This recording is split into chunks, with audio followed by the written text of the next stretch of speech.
په مادهیا پردیش کې د پنج د پړانګانو په ملي پارک کې د سهار 6 بجې دي.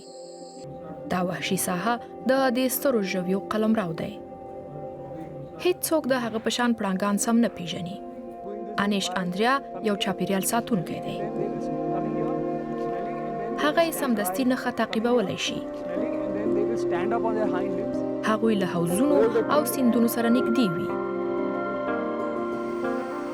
So tigers are water babies.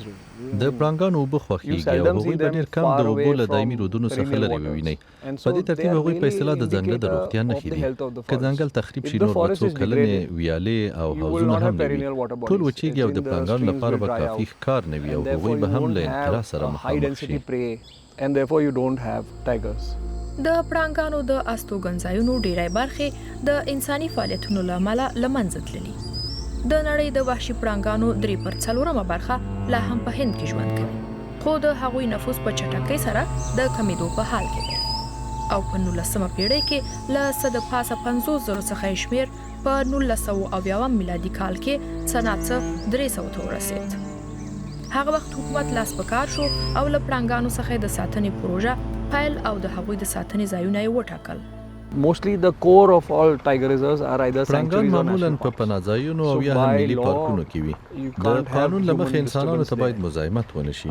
د اویایمې او In the initial اتیایمې stages, لسیزې په people لومړیو were وختونو just کې خلک lifted بې and ځایه کول moved. او د هغوی And at استوګنځایونه that به یې point, بدلول چې البته په دا ډول پیښو there کې was له بشري violation حقونو in څخه human rights سرغړونه and هم all that. کېدله. That's early in the 70s and 80s. خو نن ورځ حالت بدل شوی دی. بومي ټولنې کولی شي په هغو ځنګلونو کې پاتې شي چې پخوا به یې نیکونه اوسېدل او هغوی د پړانګانو د ساتنې لپاره هلو ځلو کې مهم نقش لوبوي. شیشوپال انواتی د ګوند له قبیلې څخه دی او د یوې ساتل شوې سیمې په یوه کلي کې ژوند کوي. هغه له 2006 میلادي کال راهیسې د ځنګلونو د ساتنې په برخه کې کار کوي او په میاشت کې شاوخوا 12,000 هندي روپۍ معاش لري. د هغه دنده په ټول کلي کې ګرځېدل او د پړانګانو او د هغوی د استوګنځایونو د ساتنې لپاره محلي خلکو ته د پوهاوي ورکول دي.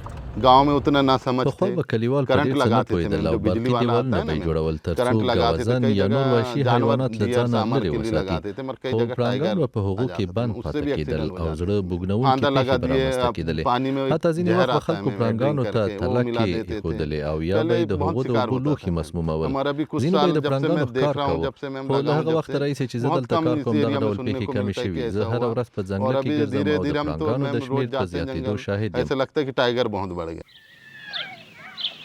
سیمه ییزې ټولنې تل په ځنګلونو او په هغې کې په موجودو سرچینو پورې تړلې دي او له دغو څخه د هغوی ممانعت د هغوی د معاش د قطع کېدو په معنا ده. د هند د پړانګانو د استوګنې 1/3 مهم دهلیزونه د دغه ایالت په اوږدو کې غځېدلي دي. دغه پروژه شاوخوا 50 کاله مخکې هم دلته رامنځته شوه او په برکت یې اوس په هند کې د پړانګانو شمېر څه د پاسه 3,000 ته رسیږي.